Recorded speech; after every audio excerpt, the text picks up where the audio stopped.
أعوذ بالله من الشيطان الرجيم بسم الله الرحمن الرحيم الحمد لله رب العالمين والصلاة والسلام على محمد وعلى آله وصحبه أجمعين。各位兄弟姊妹、各位朋友，Assalamualaikum。Waalaikum 頭先 salam. 跟住祝大家平安。我哋咧就今晚咧呢個嘅周六聚一聚咧，我哋咧就好高興咧，首先就會請到就馬永祥兄弟咧就會講解呢個嘅《古蘭經》導讀第70章天梯，咁咧同埋咧佢再會分享一段hadith一段聖訓咁嘅。我諗首先咧將個時間交俾啊阿布北嘅啊，好，請開始。好，Assalamualaikum，各位兄弟姊妹，Assalamualaikum。我哋咁咧講手。就今日咧就係選擇咗一個比較短嘅章節啦。咁咧就係《古蘭經》嘅第70章。咁咧佢就叫 Ma'arij，Ma'arij。咁其實呢個字咧，如果你佢叫做天梯啊嚇，馬堅就做天梯。不過有啲英文咧就係解做係通往天園嘅路途啊咁樣。咁其實如果你諗翻起嗰個 Mi'raj 嗰個字咧。Mi'raj 即係燈燒啦，咁佢同嗰嗯，個字係一樣嘅。不過呢個係 Ma'arij 講嗰個係 Mi'raj，咁咧就 Mi'raj 我哋譯做係燈燒啊嘛，係咪？咁即係升上去天堂。不過嗰個即係聖人嗰個即係嗰個旅程啊，嚇，即係 Isra 之後就係 Mi'raj。咁呢章咧就叫做 Ma'arij，咁咧就譯做天梯。咁咧就係喺麥加嘅時候嘅章節所下降嘅，係比較早期啲嘅。咁咧就話呢個呢一章咧佢好短啊，得44節。咁其實咧就可以分開幾個部分嘅，大概4個部分度啦。咁佢首先第一個部分咧就係誒得唔得先？呢啲好就係第一個部分咧就係啲不信道者咧向木星咧係即係挑戰。又或者係嘲諷佢啦，就要求佢咧帶嚟真主嘅懲罰。咁其實呢度咧係有一個叫做 Nadr ibn Harith 嘅人咧，咁佢咧一個多神教徒啦，拜偶像嘅啦。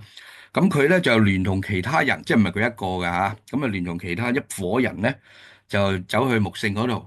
就咧又嘲諷啦，或者挑戰聖人啦。咁其實咧喺《古蘭經》嘅第8章32節嗰度咧，亦都有提過呢一件事情噶。我引述8章32節，即係一個Al-Anfal 嗰個戰利品嗰個章節啦吓。咁佢話當時咧，佢哋呢班人就講咯喎，佢話安拉，即係佢哋講安拉吓。如果咧誒，即係你降示嘅咧係真理嘅話咧，咁咧就從天上降下好似雨嘅石頭嚟啊，嚟毀滅我哋啦，咁樣，或者以痛苦嘅刑罰咧嚟懲治我哋啊，咁樣。即係其實咧，佢就係成日聽到穆罕默德林講話啊，後世又有呢個火獄啊，懲治嗰啲唔信嘅人啊。咁於是咧，佢哋就成日聽嚟聽去咧，佢哋就即係當然佢哋係唔信啦。於是乎咧，走去咧就係有啲嘲諷啊，即係挑戰啊聖人。嗱，因為咁叻嗱，快啲俾你成日講嘅啲懲罰嚟俾我哋啦，咁樣嚇，即係咁樣。咁呢度咧，其實係古蘭呢個70章咧，就講話呢一班人咧係嚟到即係挑戰木星，咁咧就叫木星咧就唔使太有緊張嚇。馬堅咧亦做咧係安然嘅忍耐啊，咁咧其實即係如果英文睇咧就係比較唔使咁緊張，relax 嚇，唔需要太過即係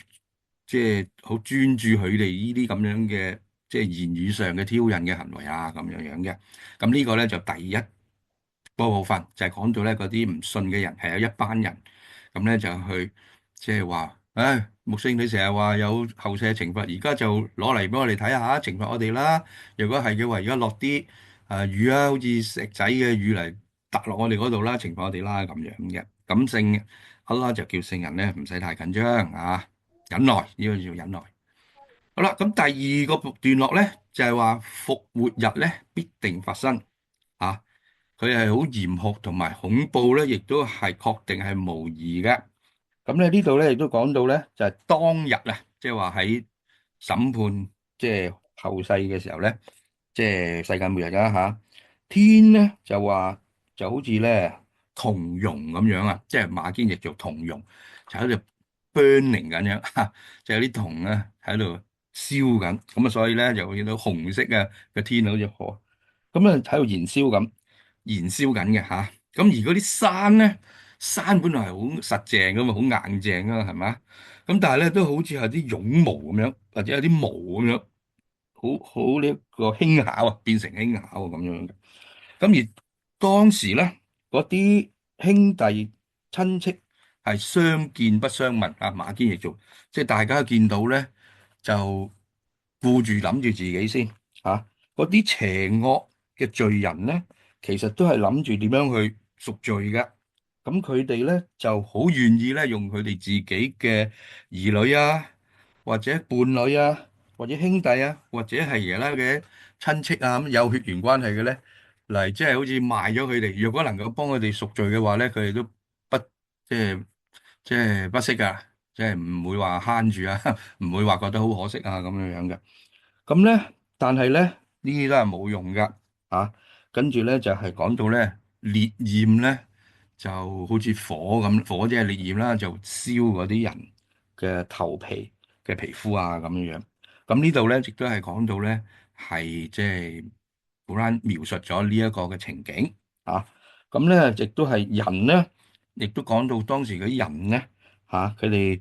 係啲咩人會遇到呢啲咁嘅情景咧？即係燒佢哋咧，就係曾經喺今世上咧真理面向佢哋，有真理咧就話咗俾佢哋聽，但係佢哋咧選擇咗去遠離或者避開啊，唔聽啊咁樣樣，同埋咧係嗰啲累積財富嗰啲人啊。咁呢個累積財富咧，其實就係講到咧，就係話有啲即係不作任何施捨啊，嚇先至可以累積得到噶嘛，係咪？咁所以咁呢個咧係第二段啊，第二個部分。咁第三個部分咧就係講述一啲信士所具備嘅特質，同埋以及等待佢哋樂園嘅賞賜啊。咁咧呢度亦都講到提一提啦，就係話人咧就係確係即係被造嘅時候咧係比較浮躁啊，又唔得遇到一啲災難嘅時候咧就不知所措啊咁樣，咁亦都咧就唔分享真主即係給佢哋嘅賜予。不過有一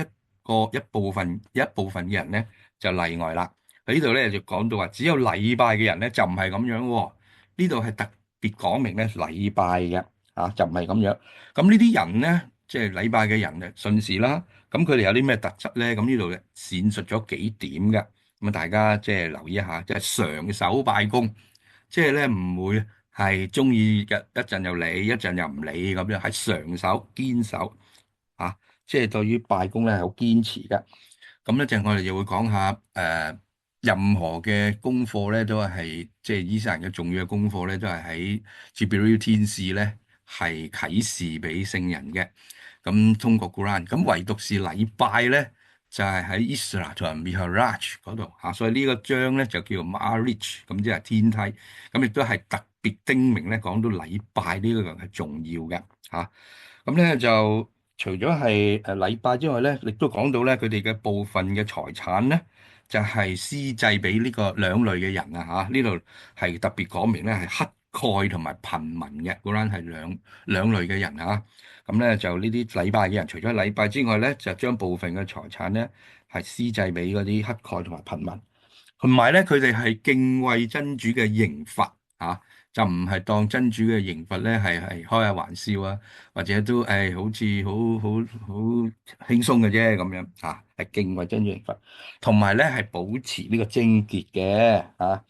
咁啊，仲有咧就係注重自己所受嘅信託啊，呢個包括咧嘅合約啊，或者盟約啊，或者我哋中國人講嘅口換啊，或者承諾啊，咁佢哋都係信守嘅。就同埋咧係秉公作證。嗱，呢度咧講咗幾個信士嘅特質咧，就同 Surah Al-Mu'minun 第23章嗰個信士章講嘅咧係相類似嘅。啊，有啲係重複嘅，嗰啲字眼都相類似嘅，就係謹守拜功啦，施散呢個財物啦，敬畏真主啦，保持貞潔啦嗱，男女都係嘅嚇，咁同埋咧就係信守自己嘅諾言啊、合約啊、承諾啊咁，同埋咧係秉公作證嘅。咁呢一等人咧啊呢一類咁嘅人，有晒呢啲特質嘅人咧，就會享受到真主即係嗰個樂園嘅賞賜啦。咁呢個咧係第三個部分。好啦，到第四個部分咧，就最後一個部分啦，因為好短嘅，得40幾節。咁呢個部分咧就回應翻初時第一個部分講話嗰啲人咧，就走嚟挑戰牧聖啊嘛，係咪？咁啊，最後部分咧亦都係回應翻呢啲不信道嘅人。咁佢呢啲不信道嘅人咧，就其實喺呢個古蘭就話，佢哋左右咧分開左右咧包圍住牧聖嘅。啊，亦都有嘲笑啊！啊，你咁叻，你又現下你嗰啲懲罰嚟啦，咁樣嚇。咁咧呢啲人咧否認咗審判日啦。當然佢叫穆聖攞啲審判日嘅懲罰嚟，當然佢真係唔係真係相信有審判日啦，只係喺度嘲笑嚇。咁安拉咧就話咧，任憑佢哋嘅胡作胡為啦嚇，直至到咧嗰個日子被警告嘅日子來臨嘅時候啦，即係嗰個後世即係復審判日嘅日子啦。嗰日咧就點樣咧？嗰日咧佢哋咧啲不信道嘅人咧就好似喺墳墓中嗰度咧，好快咁樣飆咗出嚟，四圍去跑。咁咧就跑咧就係睇下佢哋嘅偶像嗰個牌喺邊度啊？會唔會有個 symbol 有個標誌咧係佢哋個神啊咁樣樣，就成日去跑嗰度。咁佢哋咧其實咧就亦都講到咧就係雙眼咧係冇神啦，或者係垂住啊，即係低頭啊咁，又唔敢仰視啊咁樣嘅。咁咧就個面咧就係滿即係有受到有羞恥啊、凌辱啊咁嘅感覺。咁呢個咧就係真主描寫咧佢哋即係真主時時警告佢哋嘅日子，佢哋嗰陣時嘅情況就係咁樣嘅啦，咁樣。咁呢度咧就係其實咧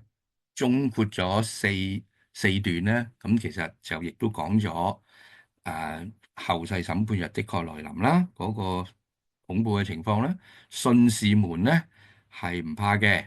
即係佢哋講咗一啲信士嘅特質喺嗰度啦。咁啊，大家可以再睇翻 Surah Al-Mu'minun 嗰度嚇。咁因為呢段咧比較短啲啊，咁所以咧就好快咧就講晒咁啊，到最後咧就係其實好似首尾呼應翻，即係叫木星咧就都係安慰木星嘅亦都唔需要同佢哋爭辯啊，或者點樣去辯論啊咁樣樣。咁就即係呢一段嘅古蘭就係呢一個即係第70章啊咁樣。好啦，咁呢度咧就亦都想同大家分享一段嘅聖訓嘅咁亦都係同後世審判日有關係嘅。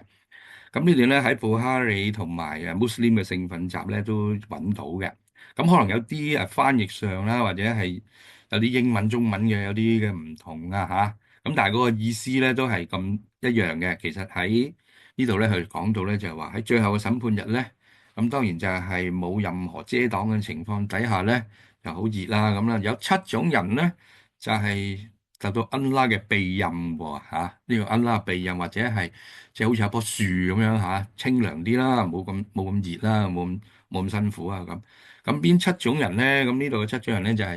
一個公正嘅領袖有啲人亦做統治者啦。咁我覺得咧係統治者咧，好似喺政治上有權有勢，咁但係領袖咧就可能會即係啱我哋而家嘅理解咁咧呢個領袖咧就第一我講咗呢幾樣嘢先啦公正嘅領袖第二咧就係敬畏真主嘅氛圍中成長嘅青年人。第三咧就係一心牽掛着清真寺嘅心係清真寺嘅人。咁咧第四咧就係兩個啦，或者多過兩個都得嘅為咗真主而相親相愛嘅人。呢度咧係講唔單止係結婚嘅相親相愛，係講啲兄弟姊妹嘅友情嘅咁亦都我見到有一啲嘅聖訓咧講埋，唔單止係結合嘅，就算係離開咧，即係為咗真主而離開嘅，因為佢哋可能為咗真主要做自黑啦，或者佢真主要即係佢哋為咗，總之係為咗真主咧要分隔開嘅，咁佢哋都好願意去做嘅。咁第五咧就係能夠抵抗異性誘惑嘅人呢個咧又係成功抵抗一個異性誘惑嘅人第六咧就係話喺慈善事業中完全無私奉獻嘅人，以至於佢嘅右手咧都唔知道左手做到啲乜嘢。咁呢個咧就唔單止係做善事嘅唔單止係做多啲善事好事，而係去到一個低調嘅程度咧，一個秘密嘅程度咧，去到右手都唔知道左手嘅咁樣。咁第七個咧就係私下紀念真主而為此流淚，因為紀念真主咧而流淚嘅咁可能係害怕真主啦，或者係覺得真主嘅恩典咁而流淚嘅咁。咁呢七種咧，我再細分慢慢即係再講下。咁其實都好啲，都好直白嘅，其實好直白。咁我哋再講講就係公正嘅領袖咧。咁其實咧，作為領袖咧，就每個人都係有一段亦都係一段聖訓，就係每個人都係牧羊人咁佢其實作為領袖咧，就係會有權力嘅有權力咧就可以指揮人啦，可以調動或者係啊、有權力咧，亦都係可以有啲人話可以有享受到呢個權力慾有啲快感都未定另外咧，亦都有權力咧，就可以即係謀到一啲利益啦咁樣咁所以無論喺咩機構都好啦，有權力嘅人咧就呢度一定要小心，因為咧呢個權力咧都係恩啦俾我哋嘅一個信託嚟嘅，一個 amana。一個 trust